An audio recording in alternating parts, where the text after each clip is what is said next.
सत श्री अकाल, welcome to Bluebird overseas. किसी भी कंट्री का वीज़ा अप्लाई करना चाहते हैं तो आपकी इनकम कितनी होनी चाहिए। काफ़ी लोगों का ये क्वेश्चन रहता है कि यदि हम किसी कंट्री में वीज़ा अप्लाई करने जा रहे हैं तो हमारी इनकम कितनी हो कि हमें वीज़ा मिल जाए। तो हम आज की वीडियो में इसी चीज़ पे बात करने वाले हैं कि यदि आप टूरिस्ट वीज़ा अप्लाई करने जा रहे हैं तो आपके पास कितनी एनुअल इनकम हो, मंथली आप कितना कमाते हो कि आपके वीज़ा के चांस जो है वो अच्छे हो जाए। यदि आप कनाडा टूरिस्ट वीज़ा की बात करते हैं तो कनाडा में अप्लाई करने जा रहे हैं तो आपकी इनकम एटलीस्ट 50,000 के आसपास ज़रूर होनी चाहिए मंथली। यदि आप 50,000 मंथली कमा रहे हैं तो आपकी वीज़ा के चांस जो है वो हाई रहेंगे। उसका रीज़न यही है कि जो ट्रैवल एक्सपेंस है कनाडा में वो काफ़ी ज़्यादा होता है, और यदि आपकी इनकम 50,000 प्लस रहती है तो आपको वीज़ा में ज़्यादा दिक्कत नहीं होती।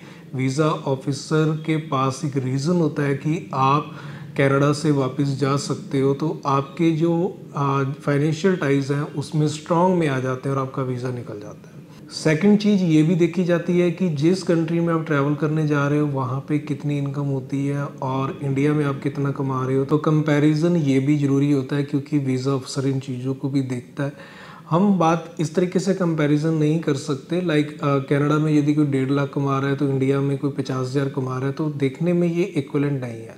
बट यदि हम लिविंग एक्सपेंस को देख के कंपैरिजन करते हैं तो फिर ये बिल्कुल ओके होता है, क्योंकि कनाडा में एक सिंगल पर्सन का लिविंग एक्सपेंस 1 लाख प्लस चला जाता है। रेंट, उसके बाकी अदर एक्सपेंस मिला के, तो उसकी जो सेविंग है बहुत नॉर्मल होती है। और इंडिया में यदि कोई 50,000 कमा रहा है और सिंगल पर्सन है तो वो अपने जो मंथली एक्सपेंस है उसके 10 to 15,000 होते हैं, उसके पास एक अच्छी सेविंग होती है, तो ये लगभग इक्विवेलेंट में आ जाती है। तो उस बेस पे आपकी 50,000 यदि मंथली इनकम है तो आप कनाडा के लिए एलिजिबल हो। इसके बाद हम यूके की बात करें तो यूके में एक तो ट्रैवल एक्सपेंस कम आता है, वहाँ पे लिविंग एक्सपेंस बहुत हाई है, इनकम भी हाई है, और यदि कंपैरिजन करें तो वहाँ पे भी आपकी जो मंथली इनकम है वो अप्रॉक्स इंडिया में आपकी 40,000 प्लस होनी चाहिए। यदि 40,000 के आसपास आपकी मंथली इनकम आ रही है तो आप एलिजिबल हो यूके टूरिस्ट वीज़ा के लिए।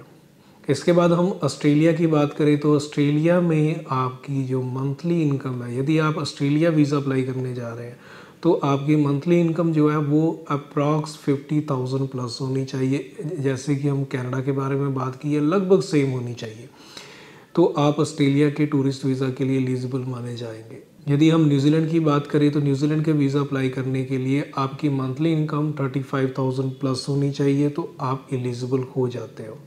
इसके बाद हम शेंगन की बात करें तो शेंगन में भी 35,000 प्लस आपकी मंथली इनकम है, तो शेंगन का वीज़ा आपका निकल सकता है।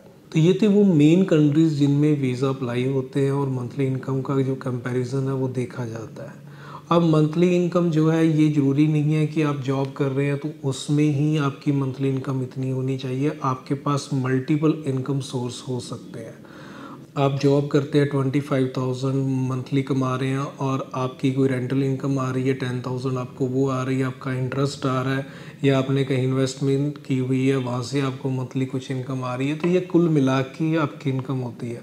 एक सिंगल सोर्स से ज़रूरी नहीं है कि आपकी इतनी इनकम हो, सिंगल सोर्स से नहीं है, आपके मल्टीपल सोर्स से भी है तो भी ओके है। वैसे भी मल्टीपल सोर्स से जिनकी इनकम रहती है वीज़ा ऑफिसर उसको ज़्यादा स्ट्रॉन्ग मानता है, क्योंकि उनके पास ग्रोथ के चांस जो है वो हाई रहते हैं। कि यदि उनके पास 2 से 3 इनकम है, 2 से 3 इनकम जो है वो तीनों में ही उनको थोड़ी थोड़ी ग्रोथ भी मिलती है, तो काफ़ी अच्छी ग्रोथ हो सकती है।